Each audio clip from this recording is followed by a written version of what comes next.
지방회사에서 서울 출장 중에 실제로 겪었던 실화괴담.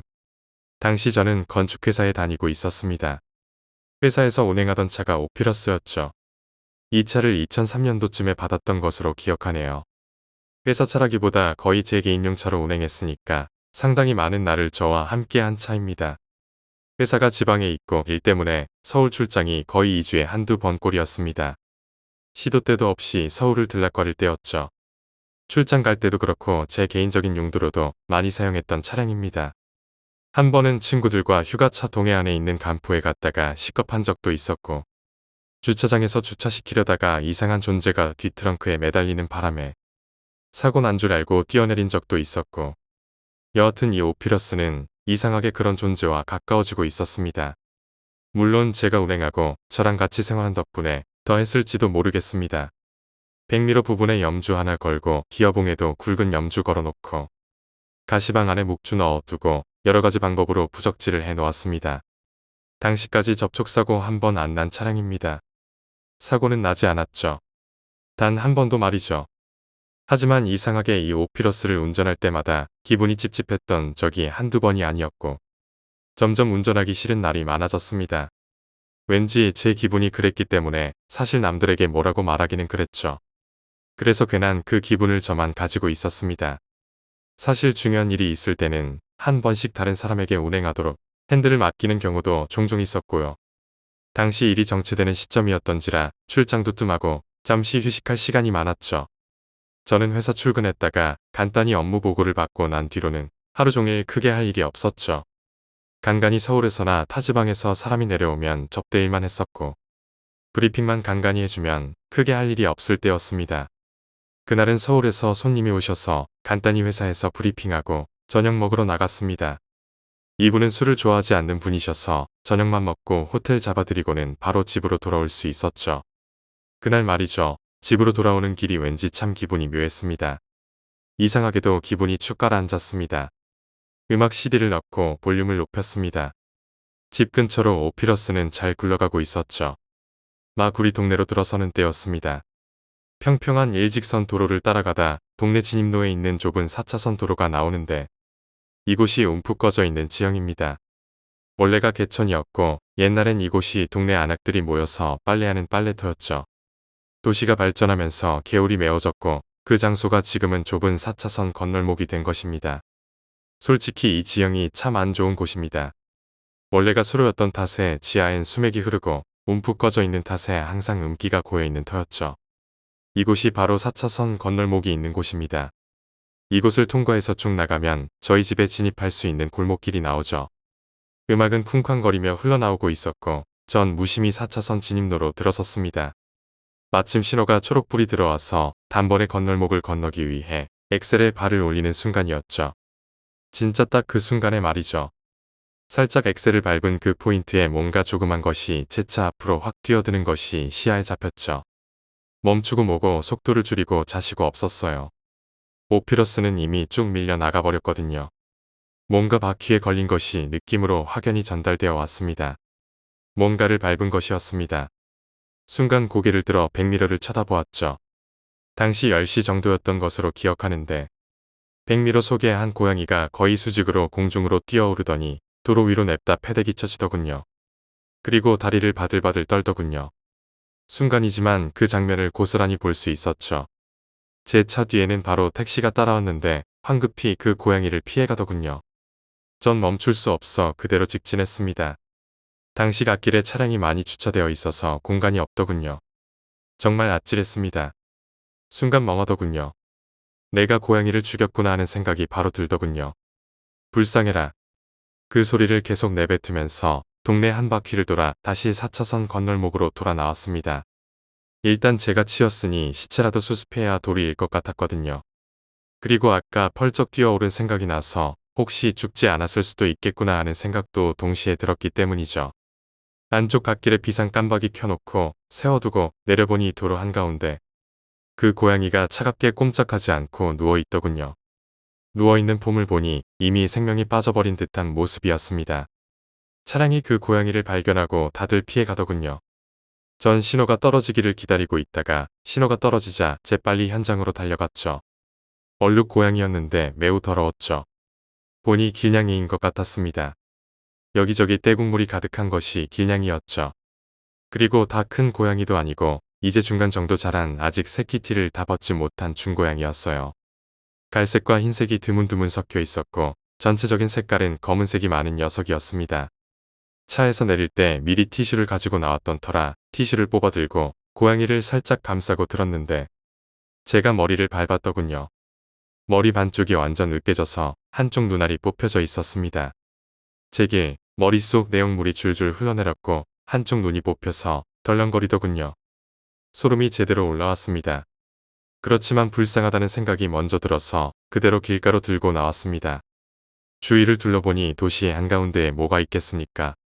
바로 앞에 큰 가로수 밑에 내려놓았습니다. 완전히 축 늘어진 것이 이미 죽어 있었습니다. 기분이 몹시 착잡했습니다. 오늘 집으로 돌아올 때도 기분이 축축했는데 이건 뭐 아주 기분이 좋지 않았죠. 나 때문에 한 생명 다 했으니 불쌍도 하고 녀석의 한쪽 눈은 동그랗게 떠져서는 나를 올려다보고 있더군요. 전 티슈 한 장을 뽑아서 머리를 덮어버렸습니다. 옆에 쭈그리고 앉아서 담배 한 대 피면서 어찌할까 생각했습니다. 묻어줄까? 어디에 어떻게 묻어주나 하다가 지금은 밤 10시인데 도시 한가운데 묻을 곳이 어디 있다고 그냥 가자. 고양이 사고 나는 게 어디 나뿐인가. 로드킬은 자주 일어나는 것이다 라고 합리화했습니다. 나도 일부러 치려고 했던 것도 아니고 집까지 생명 마감하려고 뛰어든 건데 이 오밤중에 내가 무엇을 해줄 수 있겠냐. 그냥 가자라고 마음먹였죠. 정말 머리통 터진 애를 어떻게 수습할 수도 없었고 그 사체를 차에 실을 수도 없었고 몇 분 고민했습니다. 여기 가로수 밑에 두면 내일 혹 청소차가 발견하든지 청소하는 아저씨가 발견하면 치워주겠지 하고 단념하고 말았죠. 대충 티슈 몇 개 뽑아서 덮어주고는 자리를 떠버리고 말았죠. 제 차 쪽으로 걸어가면서 힐끗힐끗 뒤돌아봤는데 제가 덮어놓은 티슈가 바람에 몇 장 날아가더군요. 다시 가서 덮어줄까 하다가 또 바람 불면 날아가 버릴 텐데 그냥 두고 가자고 마음먹고 차에 올라타서 시동을 걸었는데 기분이 몹시도 우울하고 착잡했습니다. 마지막으로 담배 한 대 물고는 심호흡 좀 하고 차를 몰아 현장을 빠져나왔습니다. 집에 돌아와 대충 씻고 자리에 누웠는데 머릿속에 계속 그 고양이 생각뿐이었습니다. 지금 가서 다시 고양이 사체라도 가지고 와서 내일 근처 산에 올라가 묻어줄까? 내일 청소하는 분이 치우겠지. 진짜 오만 생각이 머릿속에 맴돌았다가 잠이 들고 말았죠. 번쩍 눈을 뜨고 알람 시계를 찾았습니다. 벌써 모닝콜이 울려대더군요. 대충 얼굴에 물 찍어 바르고 황급히 출근했습니다. 녀석이 아직 그 자리에 있다면 시체를 수습해서 오늘 잠 내서 묻어주자 이러고 어제 그 자리로 갔죠. 차를 세워놓고 그 가로수로 가봤는데 없습니다. 누가 치웠나? 청소하는 사람이 치웠나? 고양이 사체도 없고 티슈도 없고 혹시라도 해서 자세히 보니 분명 터진 머리에서 쏟아진 피물 자국의 흔적이 있었습니다. 다행이다. 청소하시는 분이 치우셨나 보다라고 결론 지었죠. 일단은 회사 나가서 일 보고 하니 자연스레 그 일이 쉽게 잊혀지더군요. 가끔 혼자 조용히 있을 때나 집에 와서 혼자 잠들기 전에 가끔씩 생각났지만 말이죠. 시간이 조금씩 흘러 제법 쌀쌀한 가을이 왔습니다. 여느 때처럼 회사에 출근한 저는 사장 녀석과 이야기하다 부탁을 하나 받았는데 집에 세탁기가 고장나서 드럼 세탁기 하나 사고 싶은데 마침 일이 있어 출장 가야 하니 대신 하나 사서 집에 배달만 넣어주라는 것입니다. 뭐 거절할 이유도 없고 녀석 집에서도 전 친아들이랑 마찬가지로 잘해주기 때문에 이왕이면 제가 다리품 팔아서 같은 가격에 제일 좋은 놈으로 장만해주겠다고 했죠. 사장은 출장 나가고 저는 회사 식구들과 점심 먹고 세탁기 사러 전자점을 돌아다니기 시작했죠.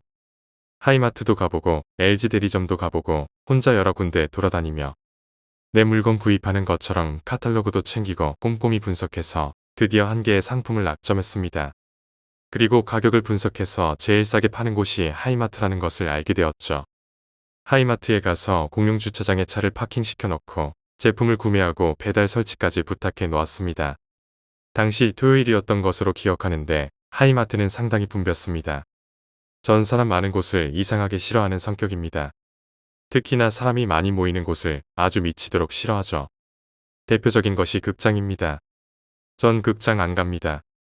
극장 언제 가봤는지 기억도 안 납니다. 백화점이나 시장 등 사람 북적이는 곳은 웬만해서는 안 갑니다. 오늘같이 특별히 부탁을 받거나 그쪽에서 특별히 구입해야 하는 물건을 사는 경우는 제외하고는 절대 안 갑니다. 이상하게 사람 많은 곳에 가면 심란해집니다.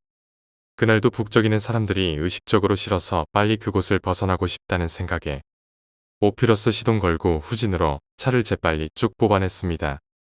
그때였죠. 쾅 하는 소리와 함께 차가 잠시 출렁했습니다. 전 급히 급브레이크를 밟았습니다. 차가 춤을 추듯이 출렁하고 멈췄습니다. 전 기어를 파킹으로 밀어넣고 사이드 브레이크 당기자마자 뛰어내리듯이 차에서 내렸습니다. 솔직히 너무 놀랐습니다. 황당한 얼굴로 뛰쳐나와 오피러스 뒤쪽으로 가니 웬 청년이 어린 소녀를 품에 안고는 놀란 눈을 뜨며 저를 쳐다보더군요. 청년이 입고 있던 조끼에 하이마트 문구가 선명한 것으로 봐서 아마도 하이마트 직원인 것 같았습니다. 그리고 눈이 동그랗고 귀여운 4~5살 정도의 어린 소녀를 안고 있는 폼을 봐서 대충 짐작했습니다. 당시 상황을 말이죠. 전 솔직히 너무 떨려서 꼭 그 소녀를 제가 혹 치었는지 순간 판단이 안 서더군요. 일단 내가 울지 않아서 괜찮은 것으로 생각이 되었지만 아까 쾅 하는 소음은 무엇인지 말입니다. 하이마트 직원 청년이 그제서야 한숨을 푹 내쉬더니 얘기합니다. 제가 아무 생각 없이 후방을 확인 안 하고 무작정 차를 후진시킨 것이 원인이었습니다. 그 소녀가 쪼그리고 앉아서 놀고 있었기 때문이었습니다. 마침 밖에 나와서 담배 한 대 피고 있던 직원이 그 순간을 목격하고 불이 나게 달려와서는 한 손으로 제 뒷트렁크를 냅다 후려치면서 동시에 애를 잡고 당겨냈던 겁니다. 다행히 사고는 아니었습니다만 등줄기로 타고 흐르는 이 식은땀은 멈추지 않았습니다. 저도 아하고 한숨을 내쉬며 두 눈을 질끈 감았는데 머릿속에서 왱왱거리며 피가 역류하는 것이 바로 느껴졌습니다. 저 청년 아니었으면 정말 사람 칠 뻔했습니다. 그것도 이렇게 귀여운 소녀를 말이죠.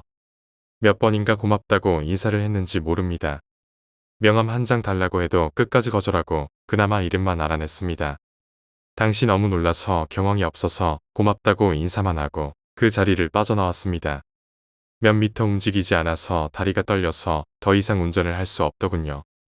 현기증도 나고 가슴이 답답하고 머리가 어지라고 구토까지 살짝 느껴지더군요. 마침 5분 거리에 공원이 있어서 그쪽으로 차를 삐칠삐칠 몰았습니다. 대충 차를 세워놓고 공원 벤치에 앉았습니다. 긴 호흡 한번 뿜어내고 주섬주섬 담배 찾아서 물고 나니 조금 숨을 돌릴 것 같았습니다. 정말 아찔한 순간이었습니다. 이놈아 왜 이리 조심성이 없니? 왜 그걸 못 보니 하고 생각하다가 문득 이상한 생각이 들더군요. 그날 제가 차를 앞으로 파킹시켜 놓았기 때문에 왜 그랬을까 하는 생각이 들더군요. 전 주차장 파킹할 때는 무조건 꽁무니가 뒤로 가도록 파킹시켜 놓습니다.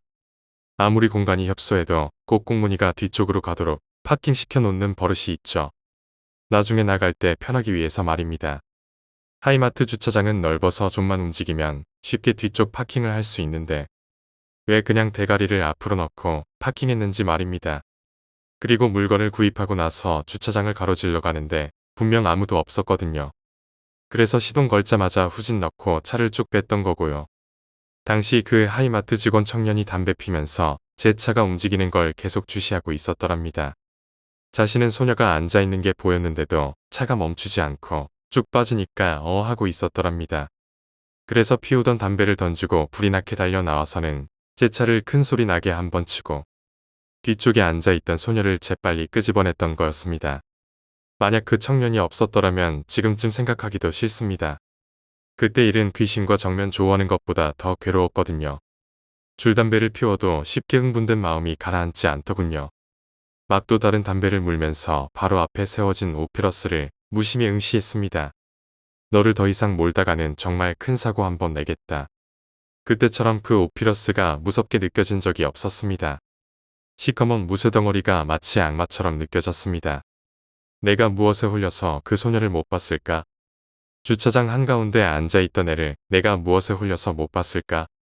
정말 오피러스의 정남이가 뚝뚝 떨어지더군요. 이참에 차를 바꿔달라고 떼를 써볼까?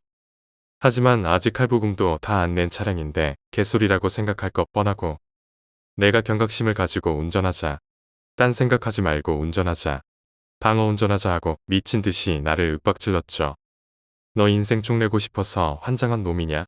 왜 그걸 못 봐? 항상 차를 출발시키기 전에 주위를 살펴보는 것 기본 아니야? 이렇게 나 자신을 탓할 수밖에요.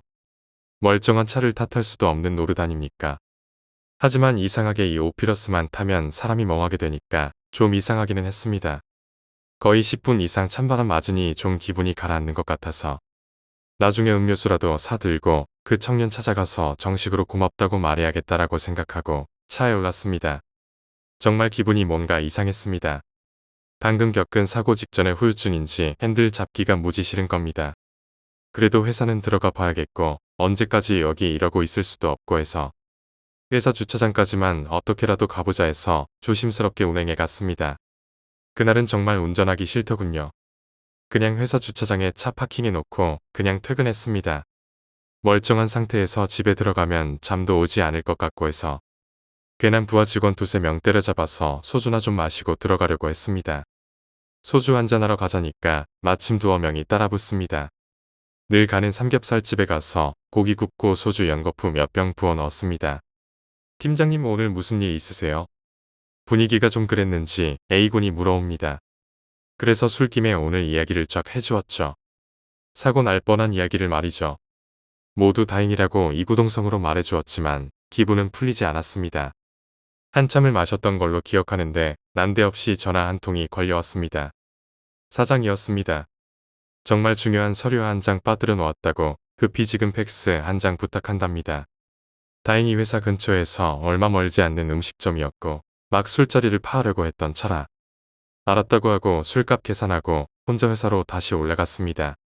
우리 회사는 빌딩 건물 1층과 2층을 다 사용하는데 사장방이 2층에 있던 관계로 2층 올라가서 팩스를 보내야 했습니다. 보안카드 해제하고 열쇠를 열고 들어가니 상당히 어두웠습니다. 2층 사무실 전체를 다 밝히려면 스위치를 4개 다 올려야 해서 사장 방 쪽만 들어오게 올렸습니다. 사장 방이 입구에서 왼쪽 후방이니 그쪽 부분만 스위치를 올리면 되는 거죠. 나머지 부분은 어둑어둑한 어둠이 스며 있고요. 그때 급하게 술을 밀어 넣는 바람에 술 기운이 좀 올라 있었습니다. 대충 사장이 말한 서류를 찾아보니 책상 위에 바로 있더군요. 사장이 가지고 가려고 챙겨놓고는 빠뜨리고 간 모양인 것 같았습니다. 결제 서류 한 장 찾아서 사장이 보내온 문자대로 팩스를 밀어넣고 나니 많이 피곤하더군요. 오늘 정신적으로 상당히 피곤을 겪었으니 더했죠. 담배 한 대 피우려고 베란다로 나왔습니다. 사장 방 쪽에서 오른쪽 후방에 베란다로 나가는 문이 있는데 여기가 흡연자들 담배 피우는 장소입니다. 담배 한 대 피우려고 문을 열고 나갔습니다. 어둠이 쭉 내려앉아 있고 건물 뒤쪽이라 을씨년스럽게 보입니다. 차가운 가을 바람이 제법 쌀쌀하더군요. 담배 한 대 붙이려고 라이터를 켜는데 부시럭 하는 소리가 고요한 밤 공기를 가르고 제 귀에 박히더군요. 뭔 소리지? 베란다에는 큰 잿더리 하나와 쓰레기 봉투가 있습니다. 회사에서 저마다 플라스틱 쓰레기통을 쓰는데 어느 정도 차면 베란다에 있는 큰 쓰레기 봉투에 비웁니다. 쓰레기 봉투가 차면 퇴근할 때 버리고 가죠. 이 쓰레기 봉투가 베란다에 있습니다. 가만 보니 쓰레기 봉투에서 나오는 소리 같습니다. 베란다에는 전등이 하나 있는데 백열등입니다.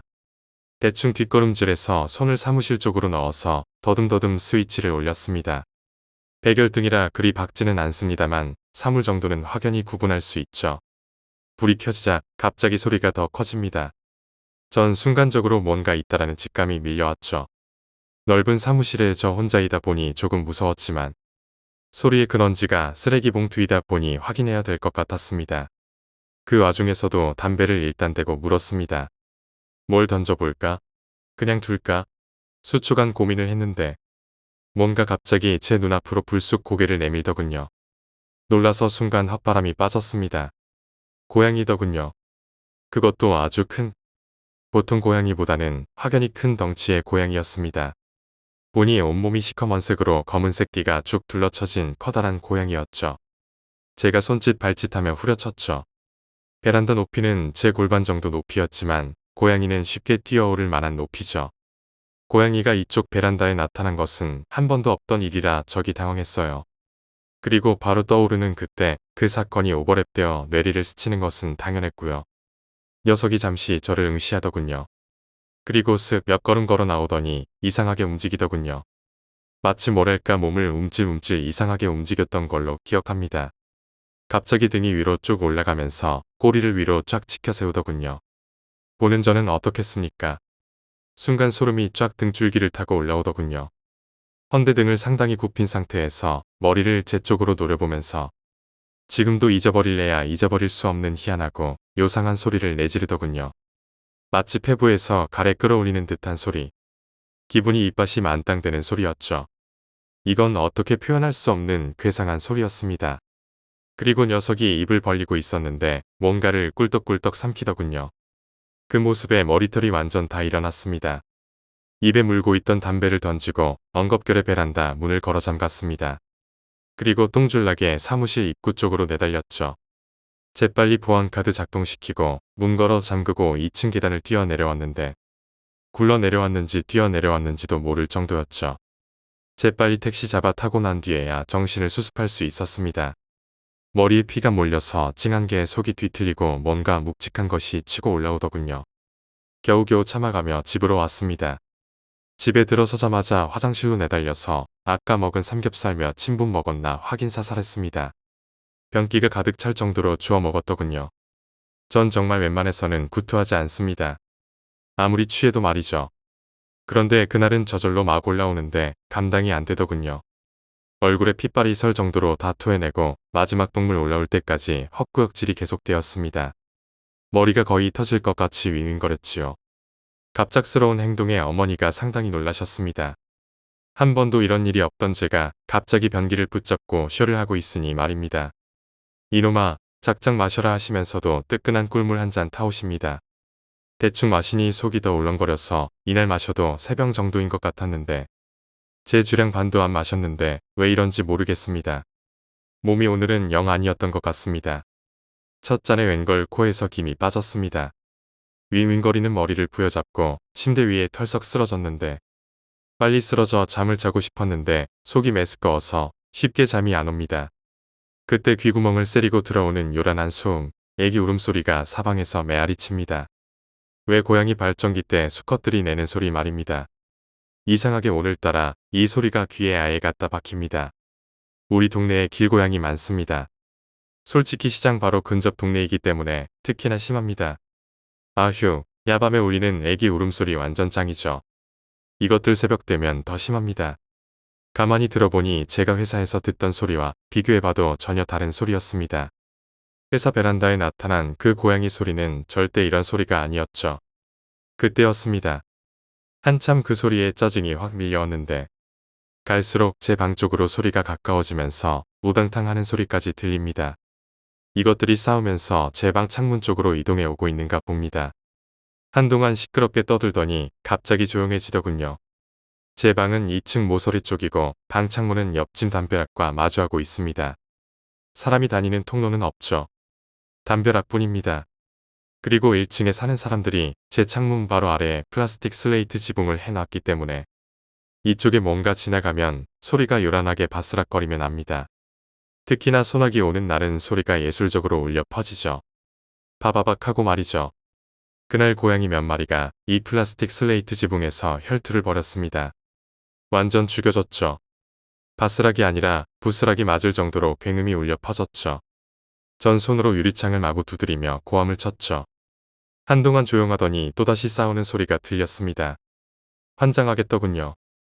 아, 이것들이 정말 왜 이러는 거야라고 외치며 방에 불을 켜고 창문을 확 열었습니다. 순간 전 그대로 뒤로 자빠졌습니다. 제 방 창문은 바깥쪽에 쇠창살이 쳐져 있습니다. 그리고 조그만 베란다가 있죠. 여긴 나갈 수 없는 베란다이고 에어컨 송풍기 하나 있고 비바지 통로인 좁고 먼지만 쌓인 작은 베란다입니다. 제가 왜 뒤로 자빠졌는가 하면 정말 보도 듣도 못한 새까만 고양이가 심지어 눈동자까지 까만색이더라고요. 창문을 열고 고개를 막 들이미는 순간 이 녀석이 제 방을 뚫어지게 쳐다보고 있더군요. 녀석과 동시에 거의 50cm 거리를 두고 저와 정면으로 마주쳤는데 제가 너무 놀라 그대로 주저앉아 버렸거든요. 정말 시겁했다라는 표현이 이걸 두고 하는 말이더군요. 정말 시겁했지요. 순간 다리에 힘이 풀려 엉덩방아를 찌를 정도로 말이죠. 녀석이 미동도 안 하고 제 방안을 직시하듯 쳐다보고 있더군요.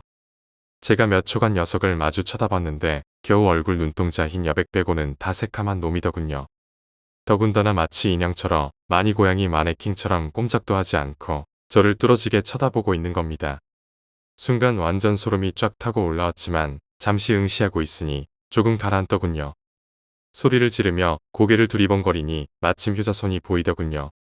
그걸 손에 집어들고 창문으로 다가가서 쑥 내미니까 그제야 화들짝 일어서더니 맞은편 담벼락 위로 뛰어올라 사뿐사뿐 걸어가면서 잠시 멈춰서 뒤를 싹 돌아보더군요. 마치 비웃기라도 하듯이 저를 몇 초간 쳐다보더니 어둠 속으로 쑥 사라지는 겁니다.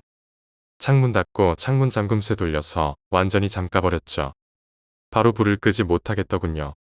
대신 이불을 푹 뒤집어 쓰고 있으니 눈앞에서 자꾸 그때 사고 난 장면이 떠오르는 겁니다.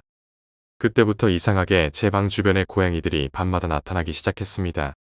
아니, 이전에도 고양이 많았지만 의식하지 않았는데 하필 그 사건이 계기가 되어 고양이가 신경 쓰이게 됐었다는 것이 더 맞겠지요. 물론 평상시에도 고양이 많이 다니는 통로였는데 제가 평상시는 아무렇지도 않게 생각하고 신경도 안 썼습니다.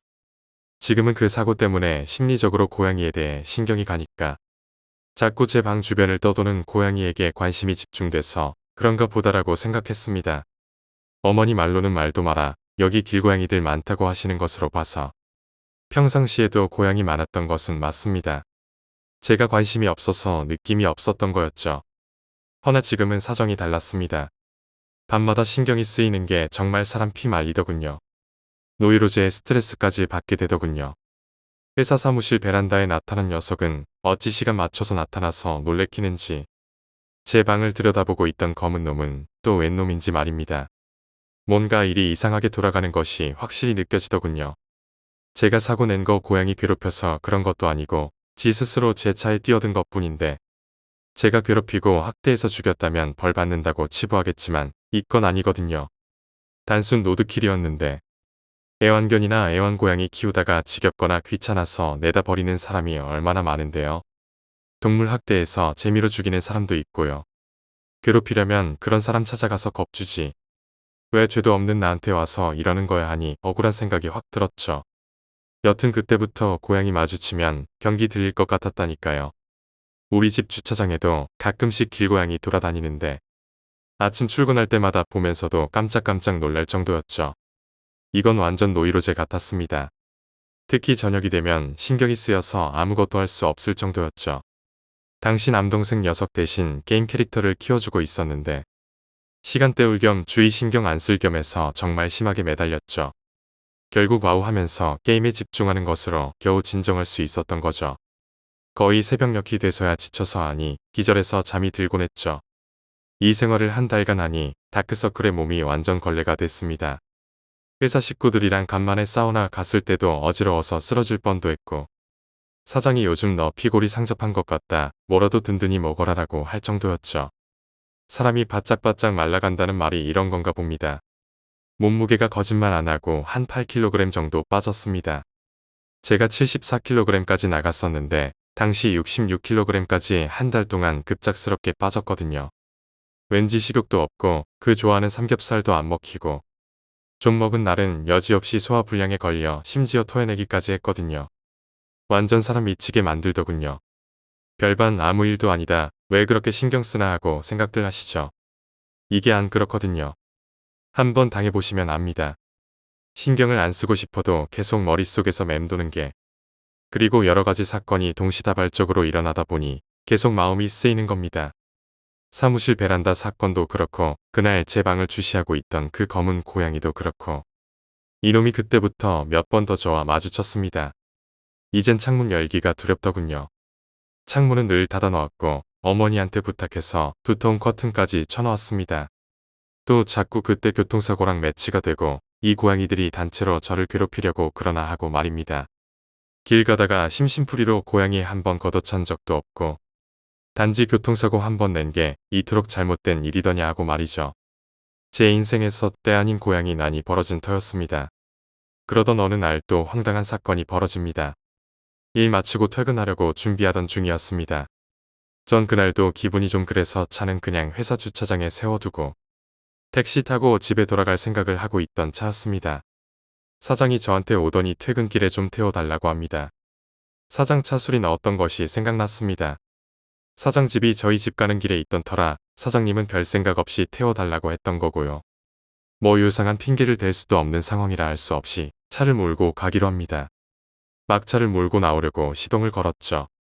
사장은 밖에 서 있으며 담배 한 대 물고 있었고 막 기어 뒤에 넣고 움직이려고 하는데 사장이 갑자기 달려와서 창문을 두드립니다.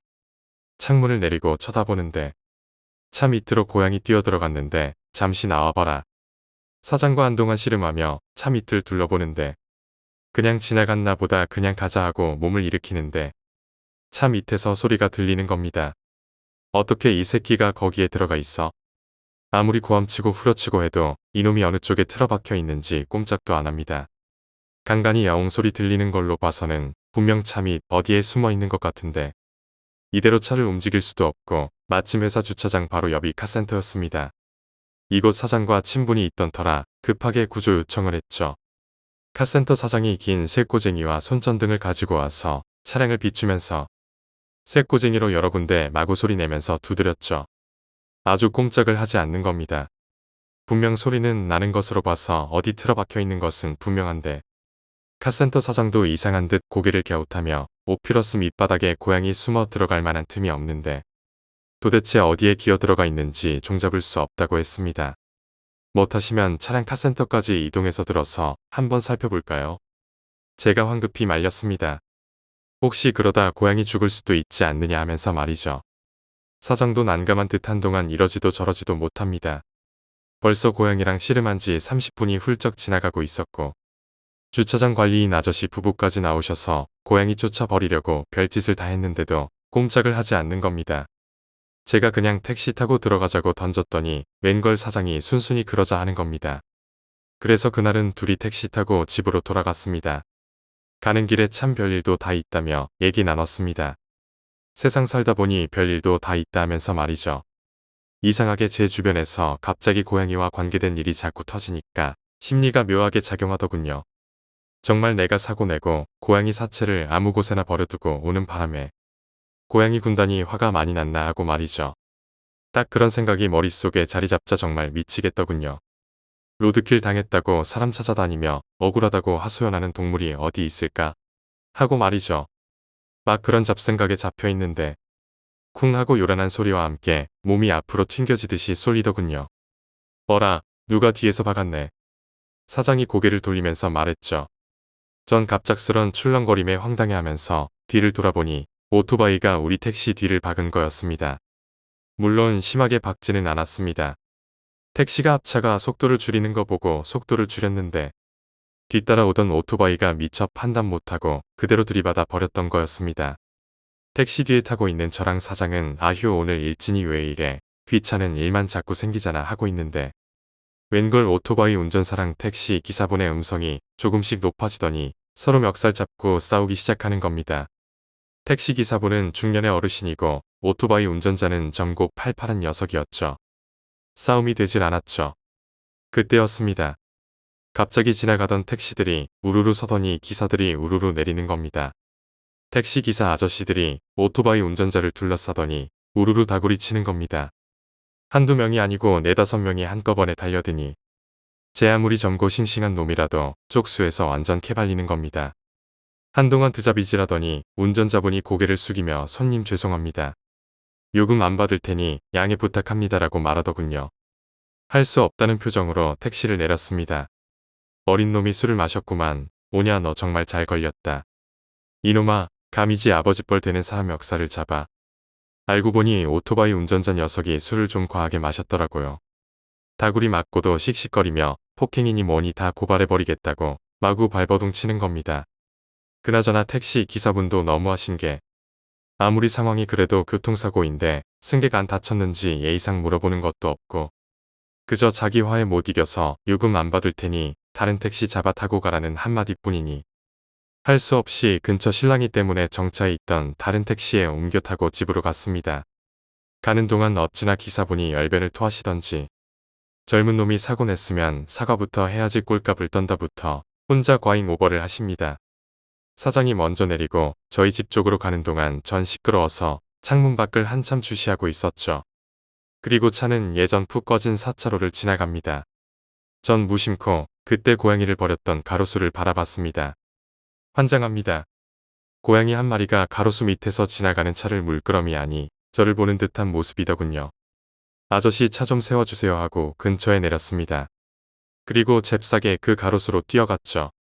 없었습니다. 분명 고양이가 서 있었는데 말이죠.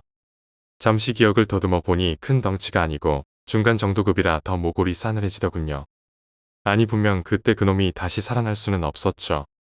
두개골이 반이나 날아갔는데 다른 놈일 테죠. 헌데 하필 그 자리에서 저를 노려본다는 게 말이 되는 소리입니까? 세상에 우연이 많고 많다라지만 이런 우연이 계속 일어나는 것이 말이 되냐고요. 또 담배 한 대 물고 허공에다 연기를 뿜으며 진짜 뭐가 잘못돼도 잘못됐다는 생각이 계속 드는 겁니다. 담배꽁초를 그 자리에 던져버린 저는 터덜터덜 집까지 걸어왔습니다. 그동안 골목길에서 3번이나 길고양이와 마주쳤습니다. 평상시 같으면 신경도 안 썼겠지요.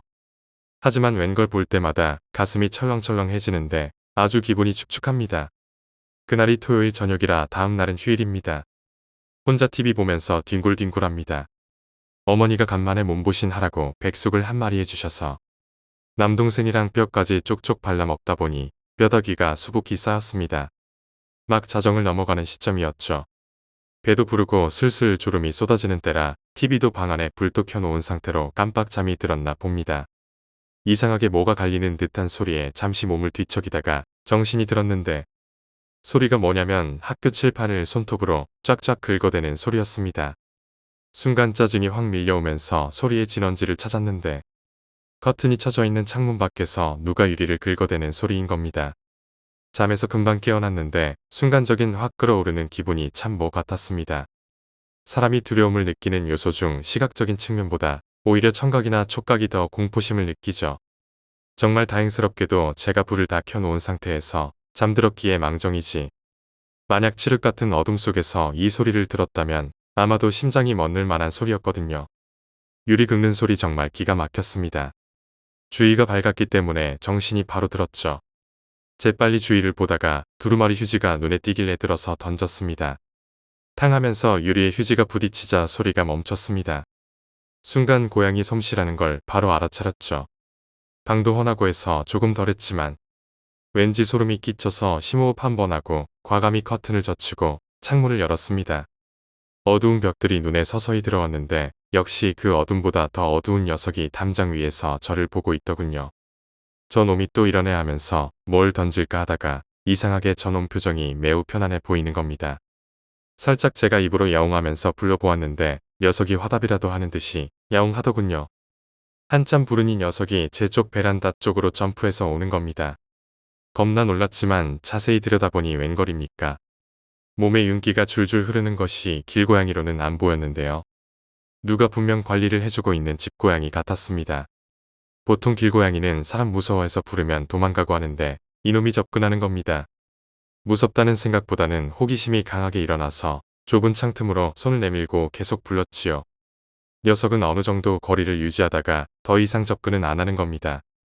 부르다 지쳐서 잠시 서로를 쳐다보는 대치 상태가 됐는데 녀석이 안 움직이길래 저놈 어떻게 하나 하고 지켜보다가 마침 책상 위에 있는 닭뼈다귀가 눈에 띄더군요.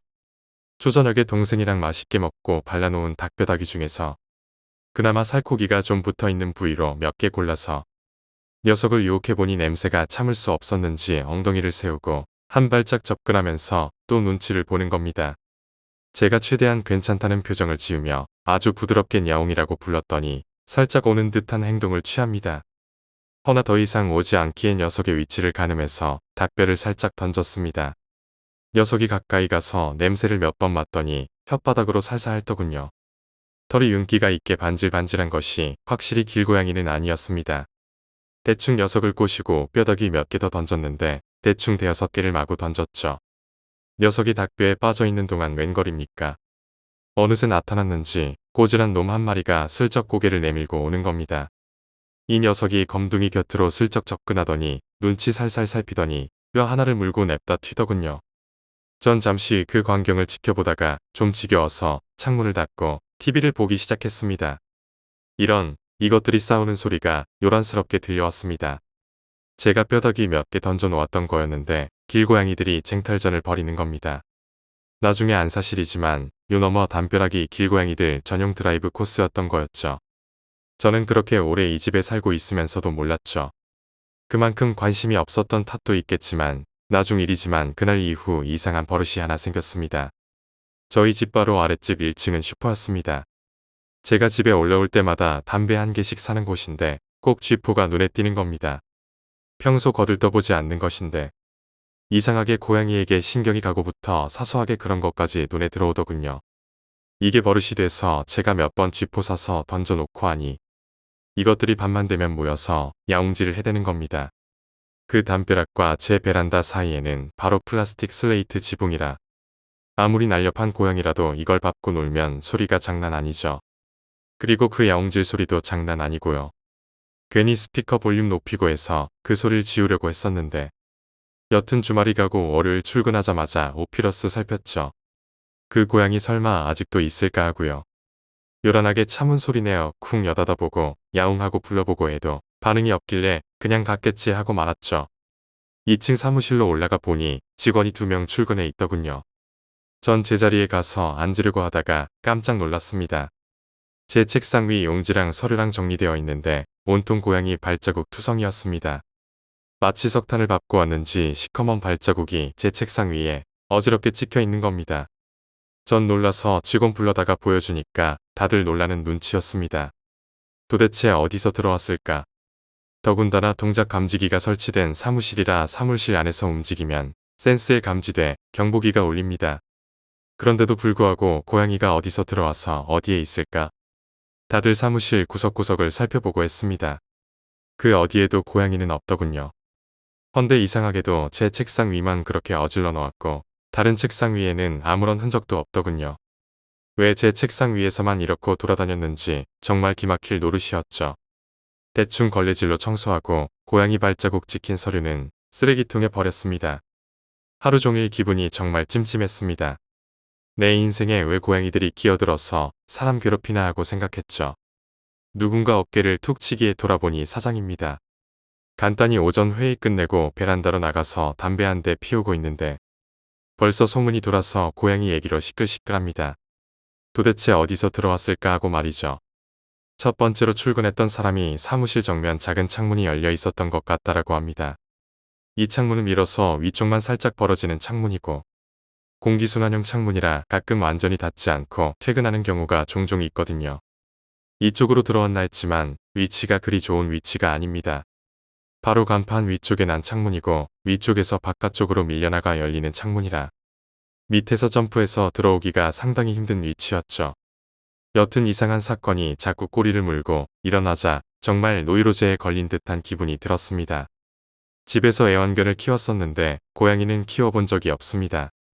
특히나 어머니께서 고양이를 좋아하지 않으셔서 저도 고양이를 가까이에 본 적이 없습니다.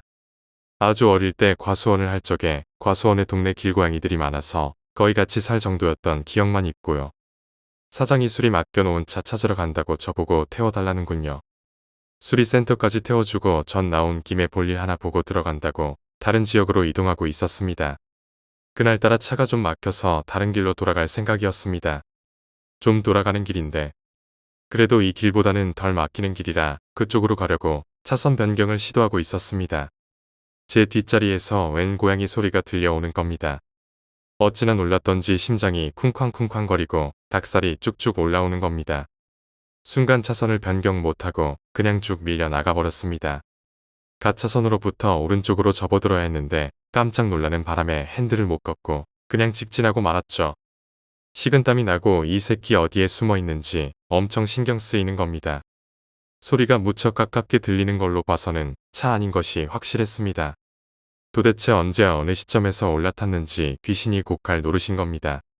매번 순간순간 사람을 얼마나 놀래키는지 말이죠. 대충 움직이다가 차가 밀려서 어디 세울 만한 곳이 없더군요. 창문 내리고 담배 한 대 피우며 겨우 차 세울 만한 곳을 찾아서 세우고 찾아보니 역시나 제 운전석 밑에 한 놈이 웅크리고 들어 앉아 있더군요. 그걸 보고 얼마나 섬뜩하고 놀랐는지 모릅니다. 더욱이 생김새가 제가 사고 낸 놈과 흡사한 놈인 겁니다. 물론 색깔은 좀 달랐는데 중고양이 크기입니다. 이제 갓 새끼 티를 벗은 여성 말이죠. 도대체 언제 올라탔는지 모르겠네요.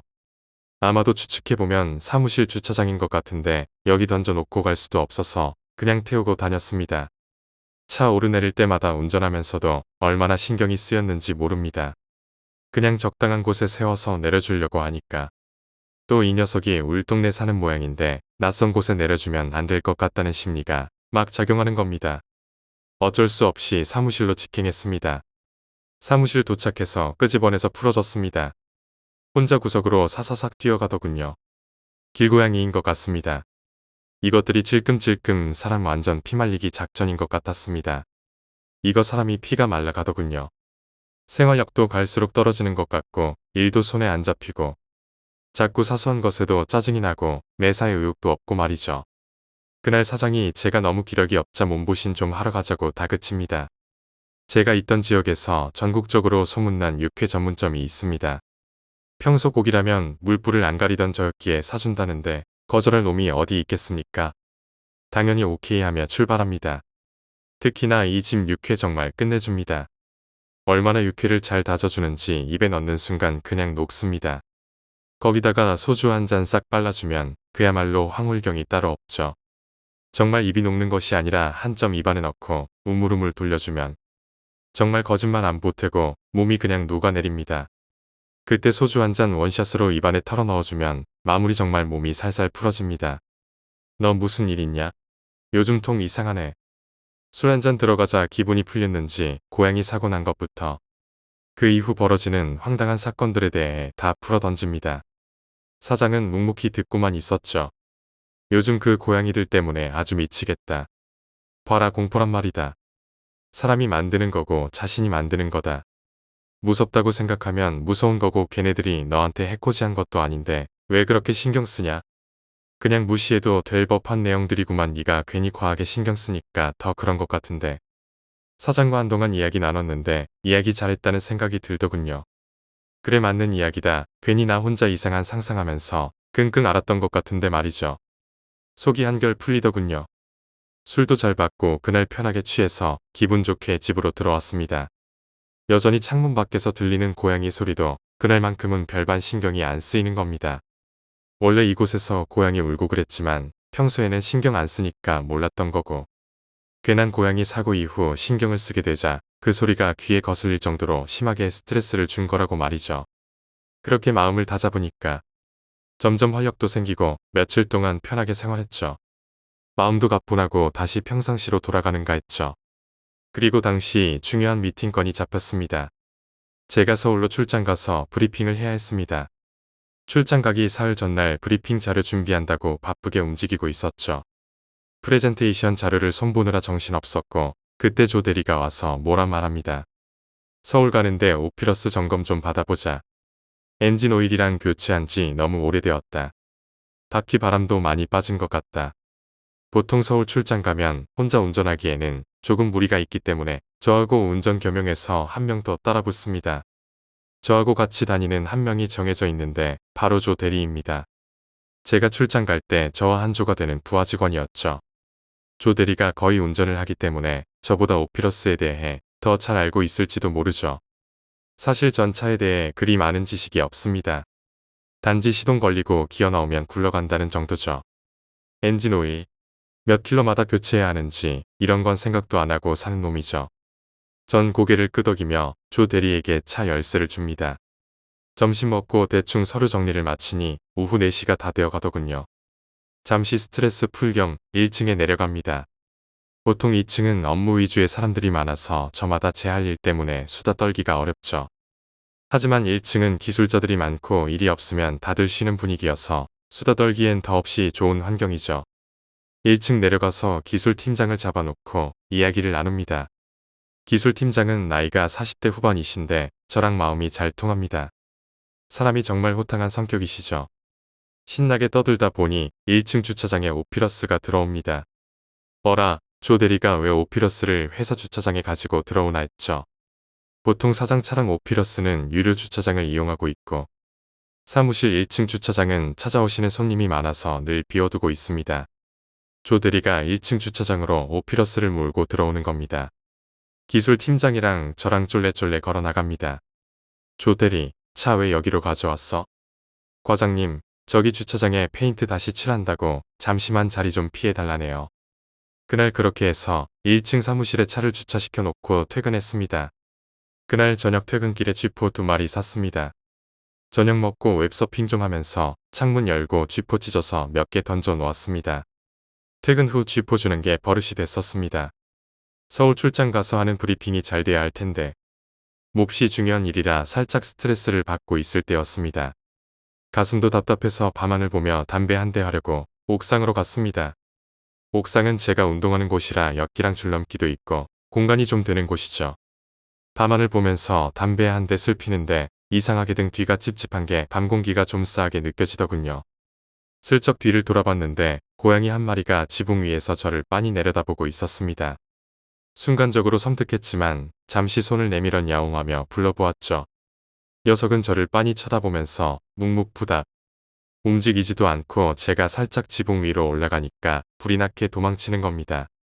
어두워서 어떤 놈인지 분간은 안 됐지만 괜히 기분이 이상하더군요. 그래서 빨리 내려왔죠.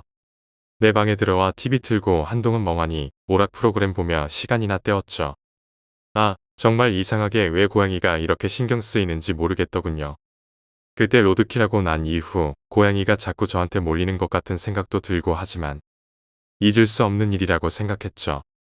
그동안 늘 주위에 고양이 있었는데 신경 안 쓰고 있다가 갑자기 그 사건 때문에 고양이에게 신경을 쓰기 시작하자 사사건건 고양이가 눈에 밟히게 되는 것이다라고 말이죠. 그날 잠을 청하려고 침대에 누웠는데 냥이들 울음소리가 미치도록 들리는 겁니다. 밤새도록 말이죠. 완전 동네 냥이 잔치하는 줄 알았습니다. 어찌나 울어대던지. 그날은 말이죠. 새벽녘까지 울어대더군요. 저것들이 오늘은 왜 이렇게 울어대지. 정말 스트레스 받았습니다. 잠을 설쳐 부은 얼굴로 회사로 출근했죠. 사장이랑 딱 한 번 브리핑 연습하고 출장 준비 끝내고 쉬고 있었습니다. 오후에는 1층에서 노가리 풀고 놀았죠.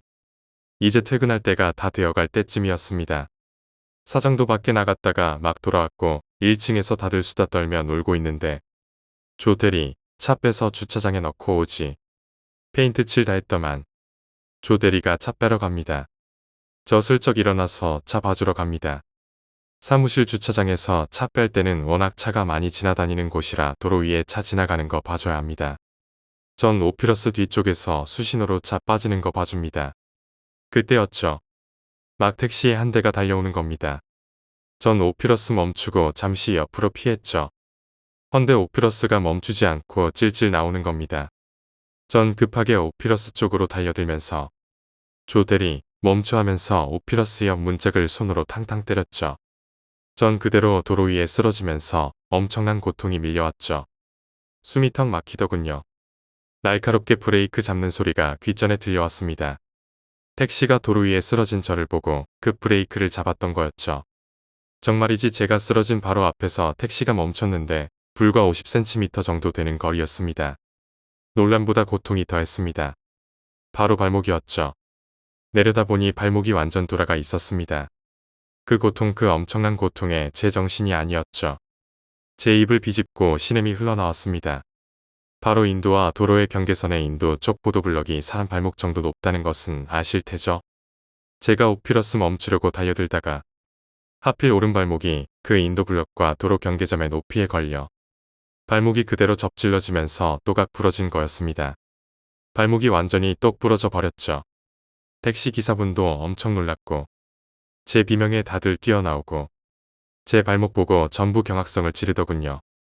사장도 놀라 저 어찌 업어서 오피러스에 태우고 병원으로 직행했습니다. 지금도 그 고통 생각하면 소름이 돋습니다. 제 인생에서 가장 아팠던 순간이었죠. 병원까지 가는 순간 느꼈던 그 고통은 정말 상상하기도 싫습니다. 병원에서 응급처치하고 엑스레이 찍고 바로 깁스했습니다. 정말 아프더군요. 발목이 완전 개박살 났습니다. 병원에 들어 누워 있는데 사장 잔소리 작살 납니다. 아참, 내일 출장 건 사장 부랴부랴 최대타 구해서 다시 브리핑 연습시키러 회사로 들어갑니다. 저 혼자 병원에 누워 있으니 조금 뒤 모친 오셔서 놀라서 막 후시려고 합니다. 발목 부러졌는데 사람 죽을 사고도 아닌데 웬 청승이라고 한마디 해줍니다. 깁스한 채로 사무실 직원에게 엎혀서 집으로 실려왔습니다. 사장이 며칠 집에서 쉬라고 합니다.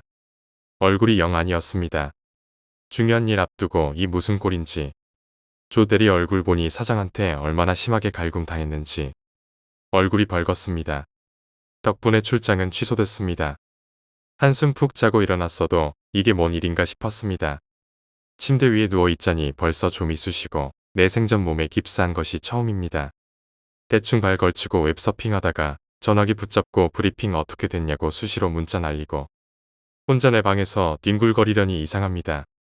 오후 4시쯤 됐나 일이 어떻게 진행되는지 알아보려고 수차례 문자를 넣었는데 묵묵부답입니다.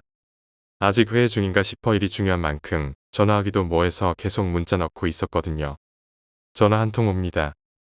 사장이었습니다. 브리핑은 잘 됐는데 제 대타로 갔던 김 과장이 경찰서로 잡혀갔다고 하는군요.